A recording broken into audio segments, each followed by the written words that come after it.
지난주일 강론 13장 말씀을 통해서 하나님께서 이 삼손에게 복을 주셨어요. 아이가 출생을 해가지고 아이가 자라가는 과정 속에서 하나님이 복을 주신 거예요. 하나님이 보시기에 흡족하셨기 때문에, 만족하셨기 때문에 하나님께서 그 자라가는 그 삼손에게 복을 주신 거예요. 그리고 복을 주신 것뿐만으로 끝난 것이 아니라 25절 말씀을 통해서 여호와의 영이 이 삼손을 움직이기 시작하셨더라 그랬어요. 그러니까 하나님의 영이 이 삼손에게 지금 현재 임하여 계시는 거예요. 네, 그게 이 삼손에게는 복이었다라는 거예요. 우리 안에 하나님의 영이 들어와 계신다라는 것이 우리에게는 복이다. 할렐루야. 복이라는 게 다른 게 없어요. 하나님이 내 안에 와서, 내 안에 오셔서 좌정해 계시고 나를 성전 삼아 계신다라는 거. 이것만큼 더 큰 축복이 어디 있겠습니까? 그래서 13장에서 이 삼손이 태어나서 자라가는 과정 속에서 하나님의 영이 그에게 임하셨고, 그것이 삼손에게는 복이었으며, 그 복된 그 삼손을 하나님께서 움직이기 시작하셨다. 이것이 13장에서의 마지막 모습이었어요. 그리고는 이제 14장으로 이제 들어왔습니다. 지금 현재 삼손을 누가 지금 현재 움직이고 있다? 하나님께서, 성령께서 삼손을 움직이고 있다. 이것을 우리가 전제하고 오늘 14장의 말씀을 봐야 돼요. 그래야만이 이 삼손에 대한 오해가 없어요. 이걸 전제하지 않고 삼손을 보면 삼손이 아주 굉장히 나쁜 사람이 되어버립니다. 아주 못된 사람, 바람둥이가 되어버리고 아주 못된 사나운 그런 아주 주먹쟁이가 되고, 그런 불량배가 되는, 부모 말씀에 순종도 하지 않고 막대먹은 그런 존재로 부각이 되어버려요. 그런데 하나님께서 지금 현재 이 삼손에게 들어가셔서 그 삼손으로 하여금 그렇게 살도록 지금 현재 하나님이 그를 움직이고 계신다라는 것을 알고 들어가야 된다. 그래야 이 사사기서 14장 이 말씀을 우리가 이해를 하기가 쉽다라는 말씀입니다. 삼손이 딥나 여인을 좋아하고, 그래서 딥나 마을로 내려가서 혼인잔치를 베푼 이 오늘 사사기서 14장의 이 내용에서 우리는 하나님의 구원의 원리를 발견해 볼 수가 있습니다. 그것은 예수를 믿는 자는 하나님께 초청을 받았기 때문에 예수를 믿는 것이다. 내가 하나님께서 초청을 해주지 않았는데 내가 예수를 믿을 수 있다? 있을 수 없는 일입니다. 내가 예수를 믿는다, 내가 예수를 믿고 믿음으로 세상을 살고 있다, 이 사실은 하나님께 내가 인정을 받고 하나님께 주목을 받아서 하나님의 은혜를 입어서 초청을 받았기 때문에 내가 초청받아 구원을 받은 자로 세상을 구별된 삶을 살아가고 있는 존재다라는 것을 아는, 이게 바로 아이덴티티라고 했죠. 이게 바로 자신에 대한 정체성이다라는 것. 하나님께서 나를 구별해 주시고 그 구별해 주신 그 은혜로 말미암아서 내가 구원받은 자로 세상을 살 수 있는, 이것은 순전히 하나님의 초청에 의해서부터 시작이 된 거예요. 내 의지로 된 것이 아니라는 거예요. 하나님께서 나를 그렇게 부르시고 그렇게 인도하셔서 구별해 주시고 성별해 주셔서 그렇게 살 수 있도록 하나님께서 나를 이끌어 가신다는, 나를 움직이기 시작하신다는, 움직이고 계신다는, 오늘 우리를 주시는 이가 여호와 하나님, 또 주 예수 그리스도의 영으로부터 나온 성령께서 우리를 움직이시고 우리를 다스리시고 우리를 주관하시고 우리를 지배하는 그러한 우리들의 삶인 줄로 믿습니다. 그렇기 때문에 여러 가지 상황과 여건, 그런 형편, 그런 환경적 조건 속에서도 거기에 휩쓸리지 아니하고 거기에 끌려가지 아니하고 거기에 짓눌리지 않고 그것을 이기고 극복하고 오늘 여러분들이 하나님의 몸된 이 성전에 들어와서 하나님께 영광을 돌리며 하나님을 찬송하고 하나님께 기도하고 있는 것 아니겠습니까? 이 예배를 하나님께서 귀히 여기시고 기뻐 받으시는 줄로 믿습니다. 하나님께 초청을 받았기 때문에 우리가 예수를 믿는 것이다. 그리고 그 초청에 응한 자만이 구원의 은총을 받을 수 있다라는 이 구원의 원리를 우리는 분명히 기억하고 믿음으로 세상을 사는 성도들이 다 되어야 될 줄로 믿습니다. 블레셋은 중동 지방에 있는 해안가에 있는 그런 위치하고 있는 한 지역입니다. 그 지역에 있는 그 블레셋이라는 그 나라인데 그 나라의 특징이 뭐냐면은 중동 지방이 다 그래요. 풍습이라는 게 있어요. 그 나라의 풍습, 전통적인 그런 풍습이 있는데 그 풍습 중에 하나가 뭐냐면은 혼인에 대한 풍습이 있었다. 혼인에 대한 풍습이 뭐냐? 신랑이 신부 집에 지참금을 줘요. 지참금을 주고 또 신랑이 일주일 동안 7일 동안 잔치를 베푼 후에 신부를 자기 집으로 데리고 가도록 되어져 있는 것이 중동 지방의 풍습이었어요. 그러니까 그 당시에 이 블레셋이라는 이 나라의 풍습도 똑같은 거예요.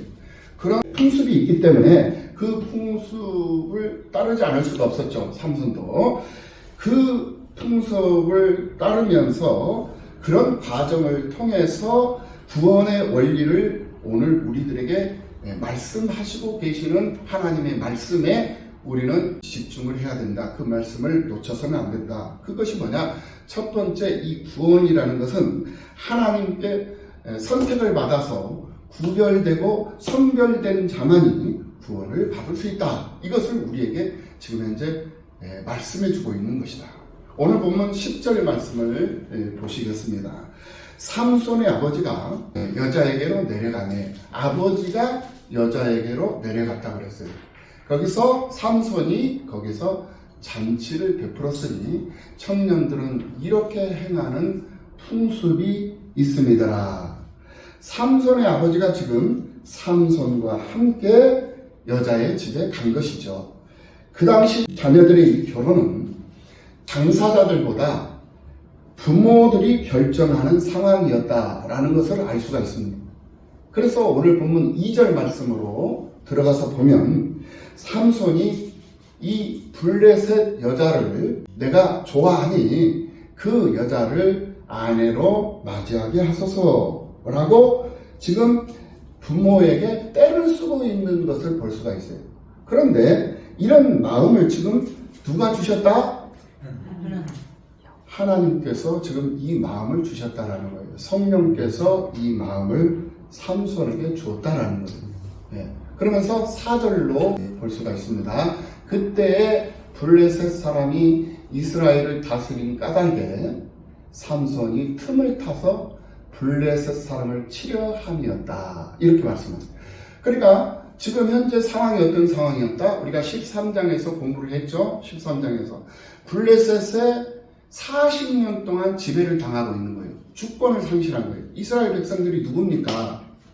이스라엘 백성들은 선택받은, 구별된, 선별된 하나님의 사람들이잖아요. 그런데 이 하나님의 사람들이 지금 세상 사람들에게 지배를 당하고 있다니까요. 다스림을 당하고 있어요. 그 사람들에게 마음을 빼앗기고 있어요. 하나님의 사람이 말입니다. 오늘 우리들의 모습이에요. 오늘 우리들은 하나님의 사람들이잖아요. 맞죠? 하나님의 사람이 아니다라고 생각되시는 분 손 한번 들어봐요. 없죠? 다 여러분들은 다 하나님의 사람들이잖아요. 그러면 하나님의 사람들은 누구의 통치를 받아야 돼요? 누구의 말씀을 들어야 돼요? 하나님의 말씀을 들어야 돼. 그런데 하나님의 사람이다라고 자기가 인정하고 시인하면서 그것을 받아들이면서도 막상 자신은 행동하는 것은 지금 현재 하나님 말씀대로 말씀 따라 순종하고 말씀 따라 사는 것이 아니라 자기 생각대로 자기 방식대로 세상의 환경을 따라서 세상 상황에 따라서 흘러가고 있다라는 거예요. 그러니까 지금 현재 이 성전에 들어와 있지 않는 사람들이 우리 교회 성도들만 해도 수백 명이야. 이 사람들이 지금 이곳에 들어와 있지 않아. 지금 뭘 하고 있습니까? 그들이 세상 따라가고 있는 거예요. 세상 즐거움에 빠져 있고 자기 일에 취해져 있어요. 그래서 자기 지금 직장에 가 있는 사람, 자기 사업하는 사람, 자기 일에 지금 현재 일이 중요해서 자기 일에 지금 빠져 있고 자기들 모임에 지금 빠져 있고 왜 이런 상황이 발생되느냐? 지금 이스라엘 백성들이 블레셋의 지배를 당하고 있다는 거. 그게 1, 2년도 아니고 지금 40년. 지금 이런 상황. 그러니 하나님이 그 꼴을 보고 싶냐 이거예요. 그 꼴을 보고 있을 수가 있냐 이거예요. 하나님은 질투하시는 하나님이에요. 하나님은 용서하지 않습니다. 그 꼴을 못 보는 거예요. 그 꼴을 못 보니까 어떻게 해? 이 블레셋을 당장 이 블레셋에 있는 내 백성들을 내가 구별을 해야 되겠다. 그렇게 하지 않으시려고 하나님이 애를 쓰셨는데 이 이스라엘 백성들이 여호와의 목전에서 악을 행하니까 악이라는 것이 무엇이다? 하나님을 모르는 것이 악이다. 그러니까 하나님을 모르니까 하나님의 말씀대로 순종하지 않고 반응하지 않고 생활하지 않고 자기 방식대로 자기 속에는 옳은 대로 막 살아버리니까 하나님께서 그래 너 그러면 한번 당해봐라 혼 좀 나봐라 하고 블레셋에다가 맡겨버린 거예요. 팔아버린 거예요. 넘겨버렸다 이거예요. 그러니까 블레셋의 지배를 당하면서 하나님 앞에 경배를 하며 하나님께 영광을 돌리고 하나님을 찬송하고 하나님의 은혜를 입고 은혜를 받으면서 은혜를 따라 세상을 살아야 할 하나님의 백성들이 블레셋 사람들의 지배를 당하면서 블레셋 사람들과 결탁을 해가지고 우상을 숭배하면서 그러면서 산다 이거예요. 그런데 이 이스라엘 백성들이 중요한 게 뭐냐면은 전혀 불편하지가 않아. 왜 전혀 불편하지가 않느냐? 그 이유가 뭐냐? 이 블레셋에서 국가적 정책을 화친 정책을 해가지고 이 혼인 정책이 뭐냐? 이스라엘 백성들하고 이 블레셋 백성들하고 지금 예를 든다면 지금 현재로 말한다면 팔레스타인하고 이 이스라엘 유다 사람들하고 유대인들하고 혼인을 시킨다 이거예요. 그러니까 팔레스타인들은 상관없어. 자기들은 어차피 이 사람들은 이방 사람들이니까 세상 사람들이니까. 그런데 선별된 이 유대 사람들, 이 지금 현재 이 이스라엘 이 백성, 이스라엘 국민들은 용납할 수 없는 일이잖아. 이게 얼마나 치욕적인 일이에요. 그런데 그것이 치욕적인 일이라는 것을 이들이 생각을 못해. 그러니까 전혀 사는데 어려움이 없고 지장이 없는 것처럼 느껴지는 거야. 그러니까 의식도 없어져 버리고 본분도 없어져 버리고 자존심도 없어져 버리고 정체성도 민족성도 없어져 다 없어져 버린 거예요. 그러니 그거 하나님께서 내버려 두겠어요? 내버려 둘 리가 없죠. 그래서 이스라엘 백성들이 뭐 군사력이 있는 것도 아니고 뭐 조직적인 어떤 그런 힘이 있는 것도 아무것도 없잖아요. 블레셋에서 완전히 다 귀속이 돼버렸으니까 이 쉽게 말하면 우리나라 일제 37년 일제 압박이 일제 귀속이 되어 있었잖아요. 식민 생활을 하면서 아무런 힘이 없었잖아요. 그거하고 똑같은 거야.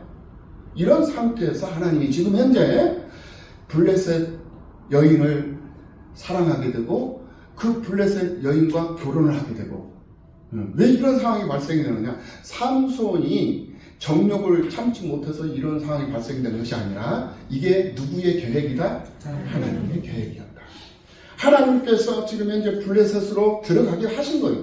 그래서 호련단신 블레셋이라는 그 나라로 들어가 가지고 그 블레셋 시민과 이제 결혼을 하고 그렇게 해서 그곳에서 이제 하나님의 힘을, 하나님의 능력을 발휘해 가지고 하나님의 백성들을 구원해 내라라고 하는 하나님의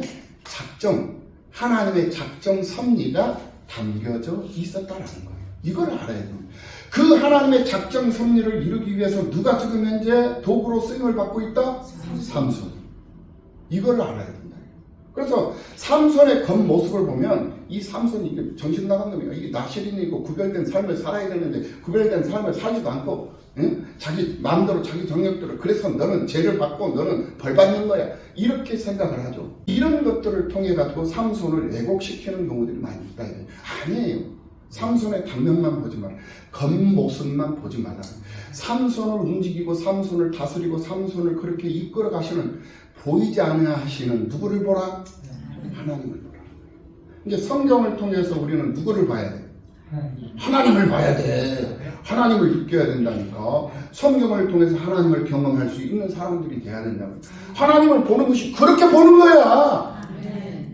이상하게 뭐 보인다고 이런 잘못된 신앙의 형태.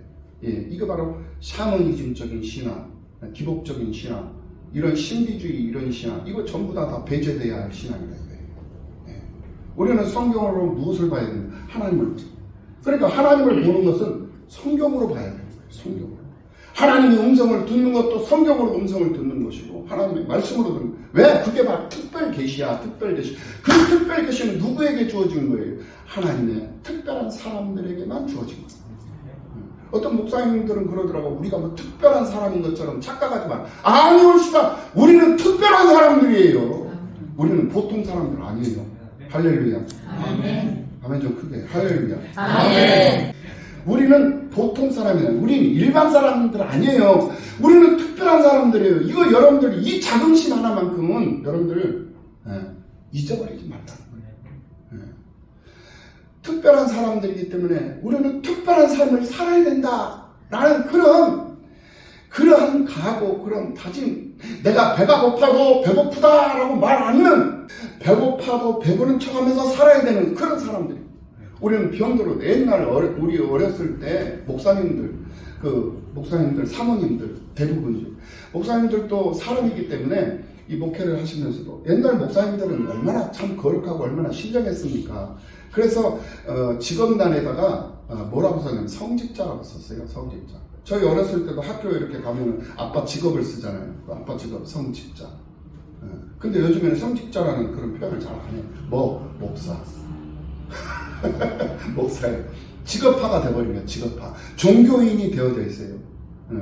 그런데 사실상 그렇지가 않거든요. 우리 어렸을 때 목사님들은 그때 당시 뭐 선생님들도 마찬가지예요. 학교 선생님들도 그렇고, 학교 선생님들도 화장실도 안 가는 걸로 생각했잖아요. 목사님들도 화장실도 안 가는 걸로, 그렇게 거룩하고 신령한 분으로 우리는 생각을 했어. 그랬기 때문에 그 목사님들도 사모님들도 암병이 걸렸음에도 불구하고 그 암병을 감추면서 살았어. 그게 예전에 70년대, 80년대, 60, 70년대 그때의 이 사회 환경의 모습이었어요. 왜? 성도들에게 그것을 얘기를 하면 은혜가 안 돼.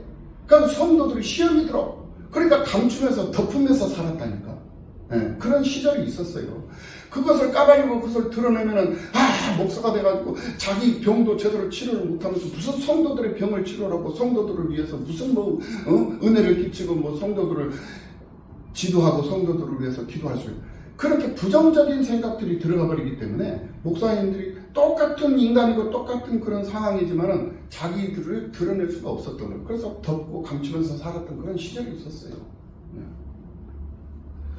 우리는 분명히 믿음으로 세상을 살면서 자기의 이 정체성을 잃고 산다면은 그것처럼 불행한 것, 그것처럼 불쌍한 것은 없다, 불쌍한 것은 없다라는 것을 우리는 기억하고, 우리는 이 본문을 통해서 하나님께서 베풀어 주신 그것이 은혜와 사랑이 무엇이고 얼마만큼 크고 소중한 것인가를 알아요. 그래서 세상 것을 보지 말고 단면적인 것, 눈에 보이는 것에다가 마음 빼앗기고 사는 것이 아니라 그 사람을 통해서 일하시는 하나님을 볼 수 있는 그런 영안이 열리고 더 멀리 보고 더 깊게 보고 더 넓게 볼 수 있는 그런 여러분들의 삶이 되시기를 예수님의 이름으로 축원합니다. 두 번째로 초청잔치에 참여하는 자가 구원을 얻게 되었다. 구원을 얻을 수 있는 것은 초청잔치, 초청을 받았어, 초대를 받았어, 받았는데 내가 응하지 않으면, 초청 받았는데 응하지 않으면 구원을 받을 수가 없는 거예요. 우리는 오늘 본문 10절 말씀을 통해서 삼손이 거기서 잔치를 베풀었으니 라고 말씀을 하고 있는 것을 볼 수가 있습니다. 그러면서 12절 말씀으로 들어가면 잔치하는 이래 동안 너희가 그것을 풀어 내게 말하면 내가 배옷 30벌과 겉옷 30벌을 너희에게 주리라 라고 말하고 있습니다. 이런 표현들 누가복음 13장 29절 이하 30절 말씀을 보면 사람들이 동서남북에서 와가지고 하나님의 나라의 잔치에 참여하리니 라고 이 잔치에 대한 표현을 해주고 있는 것을 볼 수가 있어요. 그래서 이 잔치라는 것은 빈부격차, 남녀노소 누구나 할 것 없이 잔치에 참여할 수 있는 것이 바로 천국 잔치다. 그래서 먹을 것도 많고 볼 것도 많아야 돼요. 그것이 바로 잔치의 특징이에요. 사람들도 많이 와야 돼요. 잔치집은. 그래서 먹을 것도 많아야 되고 볼 것도 많아야 되고 사람들도 많아야 된다. 그러니까 이 주일날도 그래요. 주일날 그냥 우리 특별한 사람들만 이렇게 모여서 예배를 드리는 것으로 족하면 안 돼요. 특별한 사람들은 당연히 와 있어야 되죠. 그렇죠? 그런데 특별한 사람만 와 있으면 안 된다 이거예요. 특별하지 않은 사람들도 와 있어야 돼. 그리고 또 볼 것도 많아야 돼. 찬양대에서 그냥 찬양하고 형식적으로 그냥 의례한 것 그렇게 할 것이 아니라 무엇인가를 좀 보여줄 수 있는 그런 노력, 그런 준비 이것도 필요하다라는 거예요. 찬양대만 그것이 필요한 것이 아니에요. 다른 부서들도 이런 것들이 다 준비가 돼 있어야 돼. 그래야 잔치다운 잔치가 될 거 아니에요. 그래서 별스러운 사람들도 다 들어와야 돼. 못난 사람, 잘난 사람, 실패한 사람, 아픈 사람, 건강한 사람 누구든지 다 들어와서 이 잔치 자리에 참여해가지고 기쁘고 즐거워하면서 같이 나누며 섬기며 세워주고 높여주고 그리고 유해주고 격려해주고 그러면서 이 잔치의 이 시간을 보내는 것 아니겠습니까? 이것이 바로 천국 잔치의 특징이다라는 거예요. 그러므로 주일 예배만큼은 많은 사람들이 모여서 잔치다운 잔치가 되도록 우리는 힘쓰고 애쓸 수 있는 그런 사람들이 되어야 된다라는 사실을 여러분들 기억하시고 이제 우리가 11월 둘째 주잖아요. 이제 다음 주가 11월 셋째 주면은 이제 추수감사절. 공식 우리 기독교가 우리 세계 기독교가 지정해 놓은 날이 11월 셋째 주 추수감사절이요. 물론 교회마다 목사님 그 목회 방침에 따라서 약간씩 이렇게 변동돼서 하는데 그거는 저는 좀 문제 있다라고 생각해요. 그러려면 그 몰라 이걸 공식적으로 정해놔. 공식적으로 정해놓았으면 공식적으로 정해놓은 그 날을 서로 지켜줘야지. 그렇지 않겠어요? 성탄절도 마찬가지고 부활절도 마찬가지고 맥주절도 마찬가지고 정해놨으면 정해놓은 그 날에 함께 모든 저희가 온 세계가 그날에 오전 11시에 다 기립을 해서 송명을 한다고 생각을 해봐요. 마귀가 미치는 거예요. 어둠의 권세들이 꼼짝 못해요. 그러니까 어둠의 이 마귀들이 전략을 바꾼 거예요. 그래서 교회들을 막 대형화 시켜가지고 1부 예배, 2부 예배, 3부 예배 그래갖고 11시 예배를 다 흐트러 놓은 거예요. 그러니까 마귀들이 견딜만 해. 예전엔 못 견뎠어. 온 교회가 오전 11시, 주일 오전 11시 되면 전부 다 일어나가지고 종 땡 치면서 또 학생들 막 찬송가가 막 나오면서 막 그러면서 성도들이 막 모여가지고 11시가 되면 서울에서도 제주도에서 울릉도에서도 방방곡곡 대한민국 어느 곳에든지 세상 어느 나라든지 11시가 되면 다 기립을 해가지고 성명을 한단 말이에요. 하나님께. 그러니 이 세상 공중권세 잡은 자들이 그걸 견뎌낼 수 있었겠냐? 못 견디고. 그러니까 이 마귀새끼들이 이게 전략을 바꿔가지고 막 대형화를 시켜가지고 기업화를 막 시켜가지고 이 예배 시간을 갖다가 막 흐트러 놓은 거야. 그래가지고 지금 현재는 통일된 예배 시간이 없어. 다 틀려. 절기도 다 틀려. 절기도 11월 셋째 주 딱 절기 만들어놨으면 11월 셋째 주에 온 교회 기독교라는 교회라는 기독교는 전부 다 11월 셋째 주에 추수감사절을 드려야 될 거 아니야. 근데 안 드리고 있잖아. 아니래. 우리나라는 한국적 추수감사절을 드려야 되는데 그래갖고 8월 15일 날 이 미친 정신 나간 것들이 다 있어. 추석 때 또 이렇게 추석 전으로 해가지고 주일을 또 추수감사절 하는 사람. 이거 잘못된 거예요. 내가 원하든 내가 원하지 않든, 내가 투표를 했든 투표하지 않았든 이 사람이 대통령이 됐다 그러면 그 대통령을 위해서 기도해야 돼. 윤석열 대통령이 지금 정책적으로 지금 굉장히 지금 잘못하고 있습니다. 잘못하고 있지만 그 사람을 하야시키고 그 사람을 끌어내리, 이게 중요한 게 아니에요. 그 사람이 잘할 수 있도록 하나님 도와주세요. 그 사람에게 지혜를 주세요. 그분에게 힘을 주세요. 윤석열 대통령을 위해서 기도해야지. 그 사람을 막 그냥 무조건 헐뜯고 비난하고 영부인을 갖다 그래. 이게 국가적인 전통, 국가적인 위신, 국가적인 체면, 이거 정말 말이 아니다 이거예요. 얼마나 지금 현재 개망신을 당하거든요. 대통령이 잘못했으면 그 대통령을 위해서 기도할 수 있어야죠. 미국 봐봐요. 트럼프 대통령이 당선됐어. 트럼프 대통령이 어떻게 해요? 지금 현재 수사를 받고 지금 현재 조사를 받는 것들이 한두 개입니까? 범죄인이야 범죄. 쉽게 말하면 이재명 같은 사람이요. 범죄인이야 범죄인. 그런데 당선이 됐어. 당선이 되니까 평화적 정권 이양 해가지고 바이든이 정권을 이양시켜주잖아요. 이 일은 하나님이 하시는 거거든요. 사람이 눈에 보이는 거 가지고 판단을 할 필요가 없다라고. 인정해줄 건 인정해줘. 우리 교회도 마찬가지예요. 우리 교회도 부족한 사람, 못난 사람, 잘난 사람, 똑똑한 사람, 동방불패도 있고, 우리 교회 여러 사람들이 있잖아요. 그럼 그 사람에 대해서 흉보고 그 사람에 대해서 어쩌고 뒤에서 할 필요가 없는 거예요. 있으면 반갑고 그저 인정해주는 거예요. 그래 우리 권사님은 동방불패야. 그래 나 그거 알아. 절대 지는 것이 없어. 그러니까 내가 쳐줄게. 권사님 다 이겨. 그럼 얼마나 편해. 편하잖아. 자꾸 동방불패라는 것을 알면서도 이기려고 하니까 문제가 되는 거야. 열받는 거야. 그러니까 문제가 생기는 거야. 차라리 그냥 이기려고 생각을 말해. 그냥 인정해줘. 그래 알았어. 해봐야 당신이 이기니까 내가 쳐줄게. 이러면서 교회를 세워간다고 생각해봐요. 그럼 우리 교회가 얼마나 성장하고 부흥 발전하겠냐 이거예요. 할렐루야. 그래서 우리는 언제나 주님과 함께 할 수 있는 사람이 되어야 되고, 우리는 이제 오늘 보면 11절 말씀을 보니까 우리가 삼손을 보고 30명을 데리고 와서 친구를 삼아 그와 함께 한지라. 아까 얘기했죠? 혼인잔치를 벌이면 친구들이 많이 와가지고 친구들과 함께 일주일 동안, 7일 동안 잔치를 함께 즐거워하면서 그런 시간을 보낸다. 그러니까 이 삼손 혼자 호령단신으로 뒷나라는 블레셋 나라 한 고을에 가서 지금 현재 잔치를 벌이고 있는데 친구가 없잖아요. 혼자니까. 그러니까 무리들이 삼손을 보고 친구들을 많이 데려가가지고 함께 친구를 삼아가지고 그들과 함께 잔치를 벌이더라. 오늘 보면 12절 이하 말씀을 한번 볼까요? 삼손이 이제 무엇을 합니까? 수수께끼 놀이를 합니다. 삼손이 수수께끼 놀이를 제안하면서 당시 이 블레셋 풍습에는 잔치를 할 때 이 수수께끼를 내서 이 연회의 흥을 돋구는 그런 풍습이 또 있었다라는 거예요. 그래서 이 삼손은 하나님께서 그런 지혜를 주셨기 때문에 수수께끼 놀이를 이제 하게 된 거예요. 흥을 돋구기 위해서.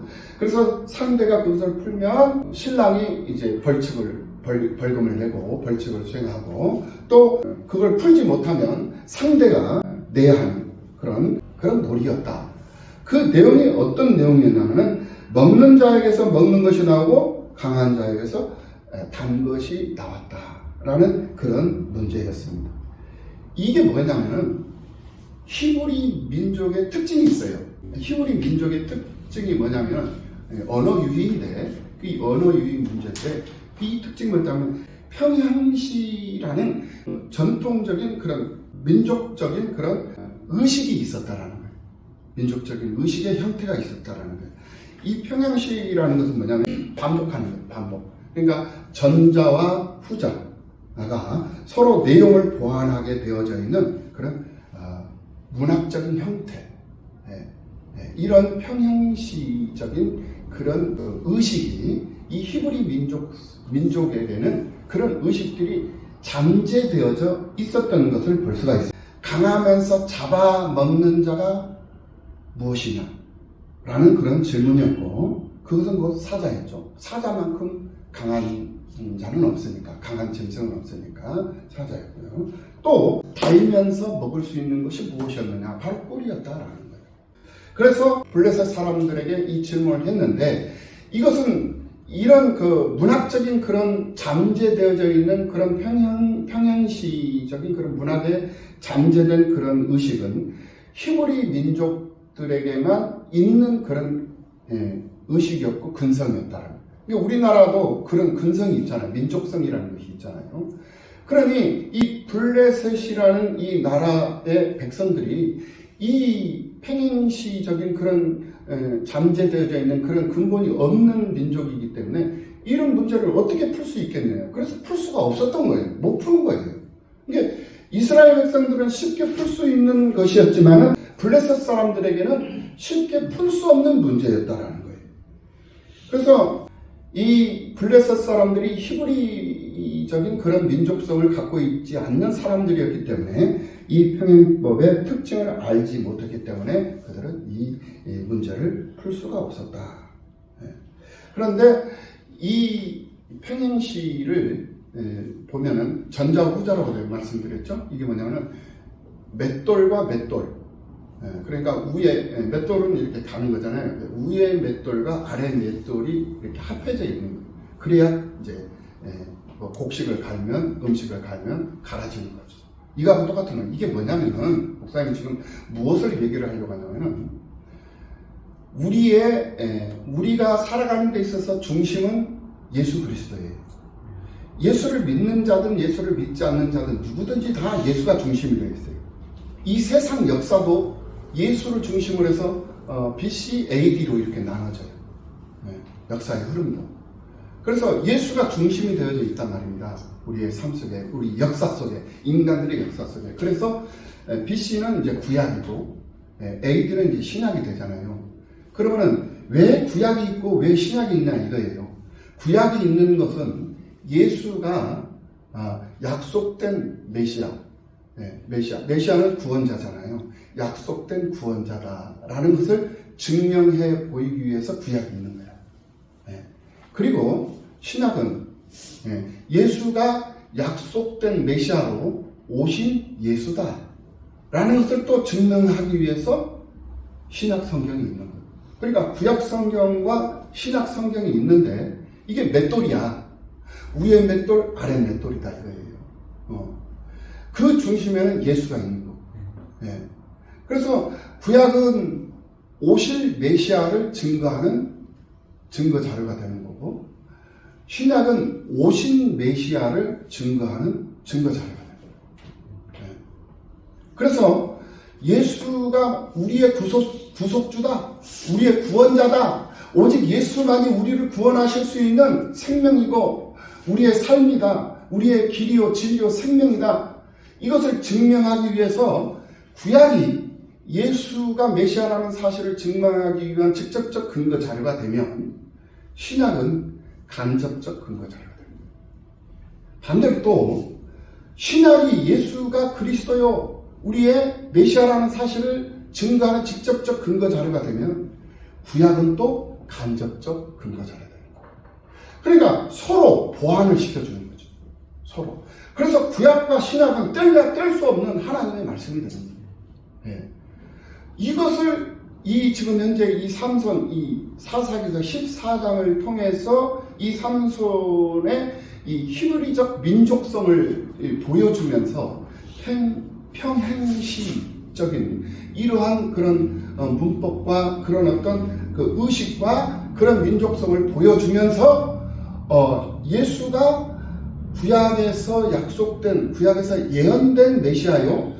그 예언된 대로 오신 그 예수가 우리를 다스리시고 통치하시는 예수라는 사실을 지금 현재 교훈해주고 있고 가르쳐주고 있는 말씀이다라는 거예요. 어려운가요? 네. 이 말씀을 지금 현재 설명을 해주고 있는 것이 이 사사기서 14장의 말씀이다. 그러니 이 블레셋 사람들이 이 삼성에 행하고 있는 이 일들을 알 수가 없었던 것이죠. 그래서 세상 사람들은 하나님의 이 섭리를 아예 알 수가 없어요. 그래서 세상 사람들은 신비주의자, 그리고 샤머니즘 쪽 그런 신앙을 가진 사람, 이런 사람들은 다 막 환상을 보고 막 환청을 듣고 뭔가를 막 하죠. 이것이 바로 미신이에요. 미신, 푸닥거리라고 할까요? 푸닥거리, 미신, 샤머니즘적인 행위. 그런데 우리 예수를 믿는 사람들, 특별 계시를 받아가지고 하나님의 말씀으로 사는 우리들이 그것을 흉내를 내고 있다라고 생각을 해봐요. 이것이 바로 비기독교. 이거 기독교가 아니에요.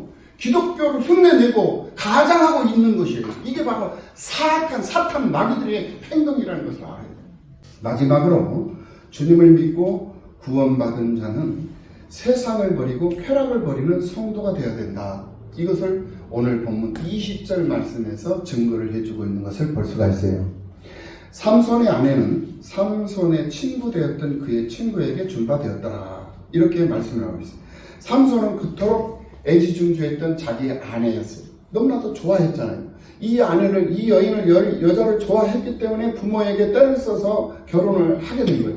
그랬는데 자기를 속인 것이 괘씸하게 생각해서 그 아내를 버리고 아버지 집으로 다시 돌아갔다라는 거예요. 아내를 버리고 돌아갔다. 그러자 그의 장인, 그 여자의 아버지, 장인은 기다렸다는 듯이 자기의 딸을 다른 사람에게 시집을 보내버립니다. 이처럼 우리가 예수를 믿으면 삼손이 그 아내를 버린 것 같이 우리가 애지중지 안달했던 그 세상 것들, 그 세상적인 습관, 그 세상적인 그런 버릇, 세상적인 안목, 이거 다 버려야 된다. 버려야 돼요.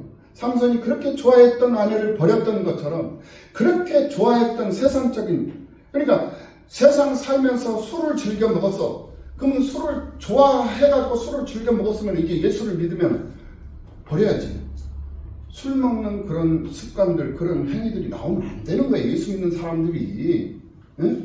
또 세상에서 살 때, 예수를 믿기 이전에 세상 살 때는 기도할 줄도 몰랐고 전도할 줄도 몰랐어. 모르니까 몰랐었던 거 아니에요. 그런데 많은 사람들에게 세상을 노래하고 세상을 즐거워하고 세상을 즐겼던 그런 습관들이 이제는 버려지고 세상 술에 취해서 살던 내가 이제는 성령 술에 취해서 살고 세상을 노래했던 내가 이제는 하나님을 노래하면서 사는 그런 사람으로 바뀌어져야 된다.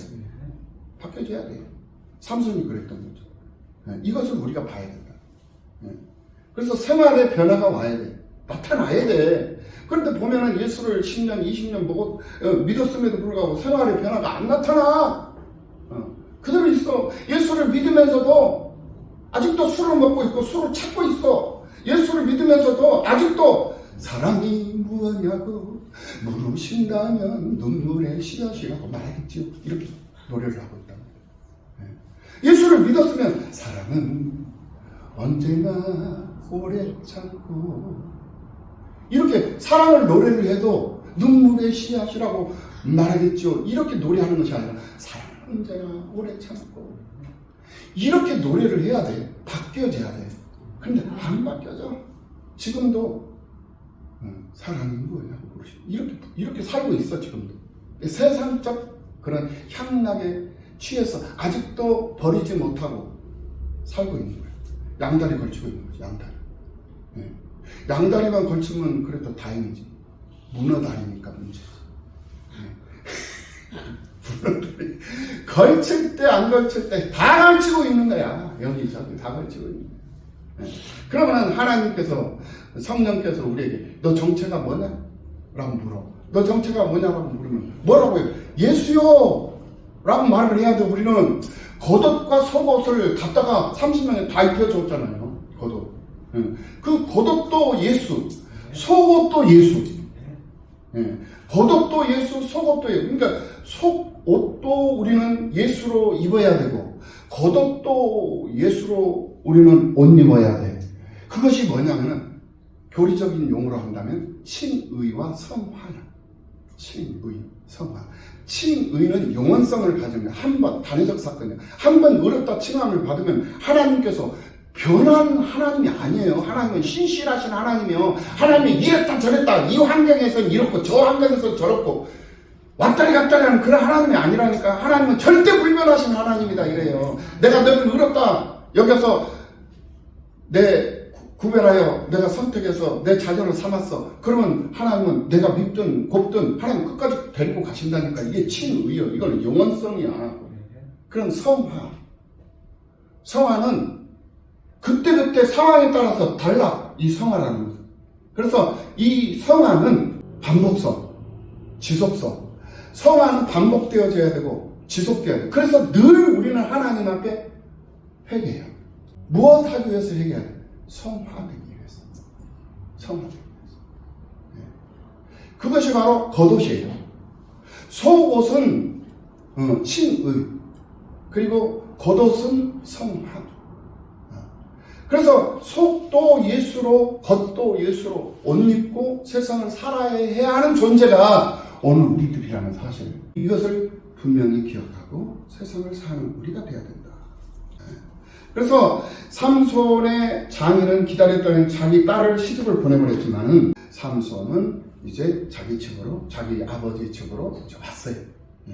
주님을 알기 전에는 세상이 좋아 보였고 황홀했고 가장 아름답게만 보였지만은 주님을 알고 난 후에는 사랑했던 세상이 나를 속였구나. 세상이 나를 속였구나. 이것을 알고 그리고 세상을 과감하게 단호하게 버릴 수 있는 그런 결단력 있는 그런 믿음의 사람, 믿음의 자세. 이것이 우리에게 요구되고 있는 것이 바로 오늘 사사기서 14장의 말씀입니다. 그래서 사사기 14장은 이렇게 구원의 원리가 무엇이고 구원받은 우리가 어떻게 살아야 하는지를 의미적으로 분명하게 증거해주고 있는 생명의 말씀이 바로 오늘 사사기 14장의 말씀입니다.